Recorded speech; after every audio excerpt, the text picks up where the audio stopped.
tinaguriang The Last Long of Manila. Ika nga nila, nag-iisang gubat sa gitna ng syudad. Kung gusto mo ng mabilisang break sa ingay at hassle ng everyday life, hindi ka mabibigong mahanap dito ang pakingang hashtag deserve mo.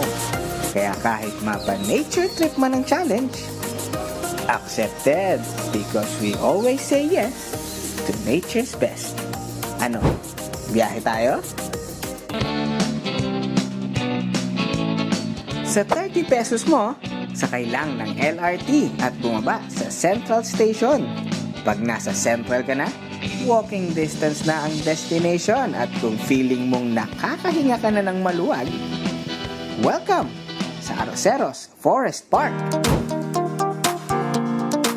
Ang Arroceros Forest Park ay pinaniniwalaang naging lugar ng kalakalan at ginawang palengke noong 19th century dahil dito binabagsak ang ilan sa mga pangunahing produkto na dinadaan sa Pasig River tulad ng bigas, kung saan nakuha ang terminong arroceros.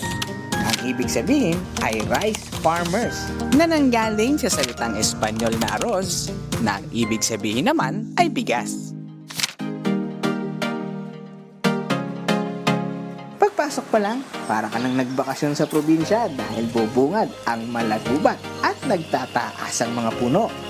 May exhibit center din, elevated walkway, at viewing deck kung saan tanaw ang Pasig River na picture-perfect location para sa aesthetic na forma mo. Kung akala mo namang nakita mo na lahat, there's more dahil hindi lang ito basta gubat.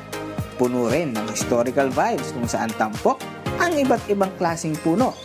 Higit 8,000 klase ng halaman, makukulay na isda sa koi pond, at relaxing fountain na matatagpuan sa higit 2 hektaryang parke.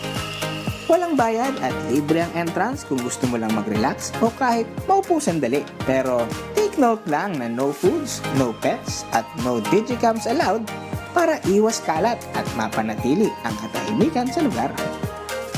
Bukas ang Arroceros Forest Park mula 8 a.m. to 5 p.m. araw-araw, kaya iset mo na ang susunod na gala kasama ang pamilya, barkada o kahit pa mag-isa ka. Biyahe tayo ulit sa susunod na Tipid Trips.